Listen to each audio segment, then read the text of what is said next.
I want to talk to you about something today. It's, I told you it's a different day. It was different music, different words, different prophetic things. Now,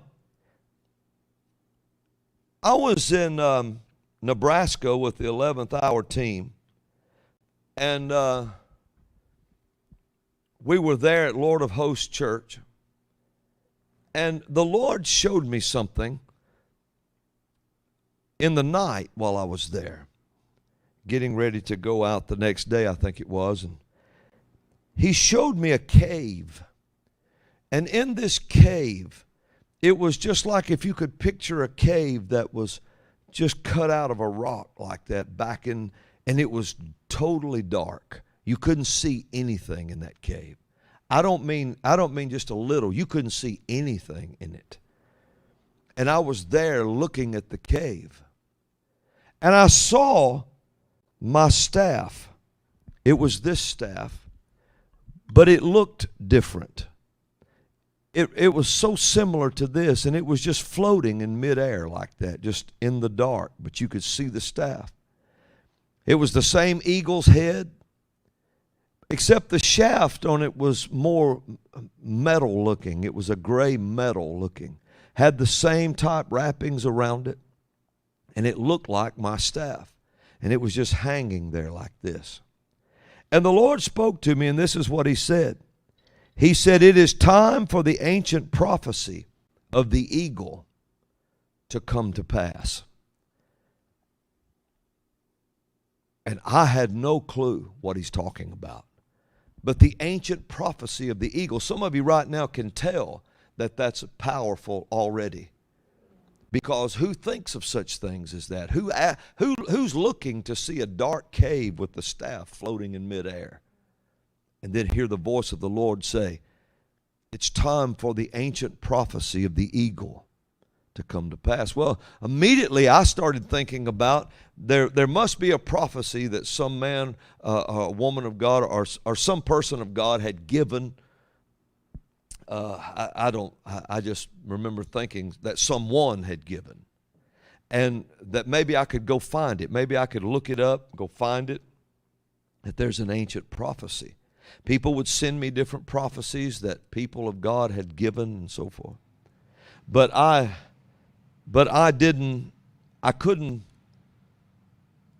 just didn't satisfy me. And so I went to Genesis, and I want you to listen to something as the Lord began to tell me the prophecy of the eagle, the ancient prophecy. It says, in the beginning, Genesis 1:1, God created the heavens and the earth. Hebrew says heavens. And the earth was without form, or became without form and void, and darkness was upon the face of the deep. And the Spirit of God moved upon the face of the waters. And God said, let there be light, and there was light. Now, it says in verse 2 that the earth became without form and void, and darkness was upon the face of the deep, and the Spirit, or the Ruach of God, moved upon the face of the waters. Now, the Ruach of God that it's talking about is the Holy Ghost Himself. And it says He fluttered over the face of the waters. And if you could read the meanings in Hebrew, the way it reads and the wording that takes place, when God began to divide the light from the darkness and so on in Genesis 1, and He started down between there in the Genesis 1 before the animals and all were created. And He's talking about how He divided the light from the darkness and so forth. And He said, He called the light day and the darkness. He called night and the evening and the morning were the first day. And God said, let there be a firmament in the midst of the waters, and let it divide the waters from the waters. And God made the firmament and divided the waters which were under the firmament from the waters which were above the firmament. And it was so. And God called the firmament heaven, and the evening and the morning were the second day. When you see God doing this and the Holy Ghost fluttering like this, and it uses the English word flutter, the Hebrew word for flutter, and it means that the Holy Ghost was moving over the face of the waters. But if you could read the wording in Hebrew, it says it was so huge, it was so fearful, it was such a trembling thing that took place that it would have made a man's bones shake in fear if he could have saw the explosions of, in other words, if he could have saw how God was sucking the firmament up to the height and dividing it from the lower waters, and how he was making the light and the day and the planets moving and everything. It was so trembling and shaking and violent, forceful.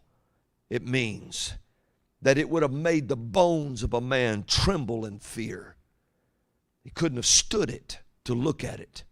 And this is what was going on in the great God standing there. Couldn't you see him with the wind blowing his hair? And he's looking around and nothing, no fear at all as he begins to move the firmament up high and divide it from the waters down below. And as he makes the planets move to where light is day and night is and dark is night.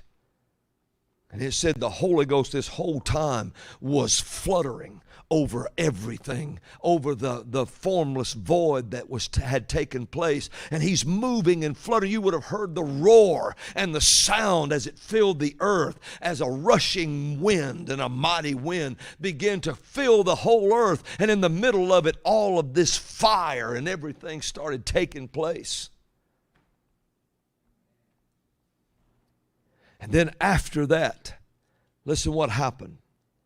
It says then, he said, let there be a firmament. There was. Verse 9, and God said, let the waters be gathered under the heaven, and the dry land appear. It was so. And verse 11, and God said, let the earth bring forth grass, the herb, and so on and so on. He went all the way down through 31 verses, creating paradise and authority for the man, and freedom as the man could live in this earth.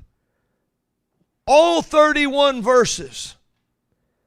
And then you get on over into Genesis 2, and it says God rested, and all the plants were there. And then he gave him the onyx, the bdellium, the gold, and so forth, and prospered the man. Everything, all of this was going on while the Holy Ghost was fluttering, roaring. And it means ruach, the prophetic wind. The prophetic breath. And so God was saying all of this in the middle of the roar of the wind. But something you need to know. The Hebrew is very plain in the way it tells it. It says that he fluttered and brooded with cherishing love and care over the whole thing. Listen to this. As an eagle hovers over its young. After it was all set in motion, it says, then in chapter 3, now the serpent began to try to tell the woman, eat this and you'll be woke. Your eyes will be open. The spirit of the serpent came in to stop the prophecy of the eagle. The prophecy of the eagle, that roar started in Genesis 1, and it went all the way through to the end of the age and bounced off the end of the age and echoed its sound coming back. That's why in the upper room that day they heard the sound of a rushing mighty wind. And the word sound there is they heard the echo. They heard the echo from the original eagle that fluttered over. And around God's throne there's 4 faces on the living creatures. The lion, the man, the calf, and the flying eagle. The prophecy, the ancient prophecy of the eagle. It's time, the Lord said, for it to come to pass. that man will be given his authority, and that this earth, there's no force in existence that can stop the prophecy of the eagle. It will make men's bones tremble. It will make men fearful. Wicked men will tremble and be fearful of what the eagle does next, and as it begins to flutter. And the eagle is the face of this nation. God is going to use this nation to bring the freedom